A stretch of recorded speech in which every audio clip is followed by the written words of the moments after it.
For this quick session, I'm going to demonstrate the object grid functionality. This is the project that we created for the Kenny Game Jam that was done over the course of a weekend, and we did not really have time to optimize anything due to the time frame. If you take a look here, we have, just from this view here, we are rendering 457 objects, which is really crazy. As you can see, we didn't have time to optimize really anything except just placing objects to create our level as fast as possible. And in order to optimize performances, because we are rendering a tremendous amount of objects all at once, nothing have been collapsed or joined or merged together. They are all raw Kenny assets, just as the way you would download them. And obviously the performance take a serious hit on that. So in order to be able to clip other small objects in a large scene like that, the goal is to be able to see as far as possible from the camera angle, but all this little vegetation, an example, or those little rocks, and they don't really necessarily have to be visible at all time. So what we're going to do here is I already wrote a script during the jam that was automatically selecting a bunch of objects based on their name, really, the crops, the mushrooms, the plants, etc. So what I'm going to do is I'm going to run that script, and that script is going to select, as you can see, all these objects here that not necessarily have to be present at all time from the camera point of view. Next, what I'm going to do is I'm going to go under selection with my viewport selected. I'm going to create a new object group for this demonstration, actually. Create new object group. And now I have a object group created here. I'm going to call it async props. And I have 831 objects selected here.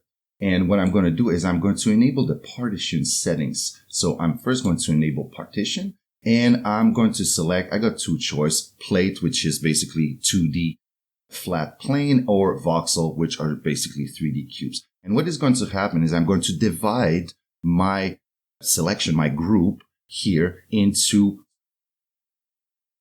a grid that each and every plates are going to contain object. And based on my camera, these objects would be loaded and unloaded directly from this. Let's say that the cell size will be something like 16.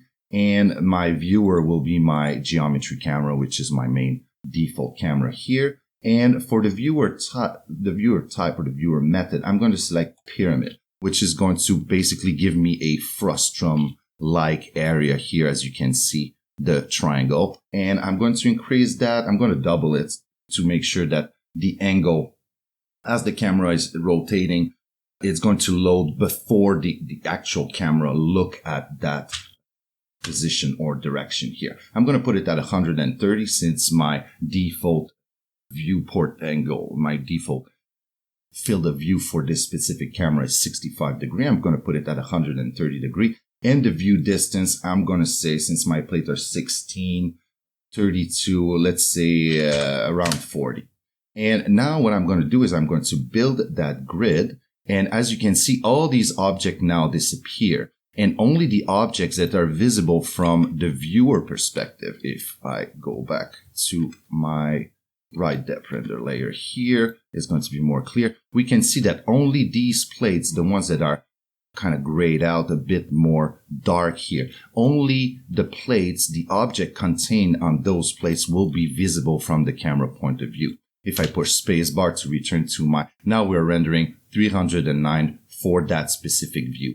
And as a result, we are going to be able to go through our level and load, unload object as we go, increasing the performance and giving a better overall experience to the one that will be playing our game. So that was a quick optimization tip using the object grid. This feature have been there for quite some time already. And this is just a quick tutorial to show you how you can use it in your project, specifically for that specific project that was done in such a small period of time that no possible optimization was able to be done. This is a quick and dirty way of actually creating partition to load and unload object dynamically from the disk as the camera is moving around your level.